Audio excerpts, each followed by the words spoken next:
الحمد لله وحده والصلاة والسلام على من لا نبي بعده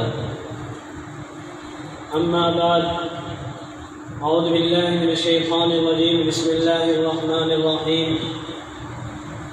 لقد من الله على المؤمنين إذ بعث فيهم رسولا. میرے عزیز محترم بھائیو، آج یہ محفل اور یہ مجلس جو قائم ہوئی ہے،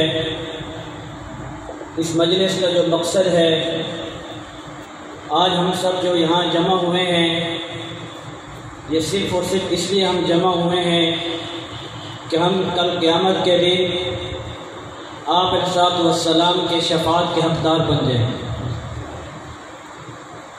کیونکہ اگر ہم آپ علیہ السلام کے شفاعت کے حقدار نہیں بنیں گے اور اس وقت ہماری شفاعت صرف ان کے علاوہ اور کوئی نہیں کر سکتا. اس لیے اللہ تعالیٰ نے فرمایا، خصوصی طور پر اس امت کے لیے فرمایا کہ میں نے محمد کو تمہارے رسول بنا کر جو بھیجا ہے، وہ اس امت پر میں نے احسان کیا ہے. اس سے پہلے کسی نبی کے لیے نہیں فرمایا. آپ سب جانتے ہیں کہ پہلے آسمانی کتابیں بھی آئیں، وہ کوئی کتاب بھی آج تک محفوظ نہیں.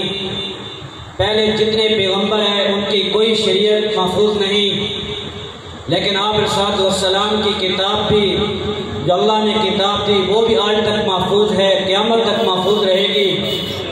اور آپ علیہ السلام قیامت تک کے لیے نبی ہیں. یا ایھا الناس انی رسول اللہ الیکم جمیعا، کہ میں تم اے لوگوں جو تمہارے اندر رسول بھیجے ہیں، یہ تم سب کے لیے رسول ہے. ایسا نہیں ہو سکتا کہ کوئی اور رسول آئے، بلکہ یہ آخری رسول ہیں. تو اس لیے اگر ہم ختم رسول کے تحفظ ناموس رسالت کے چوکیدار نہیں بنیں گے تو ہم شفاعت محمدی کے حقدار بھی نہیں بنیں گے.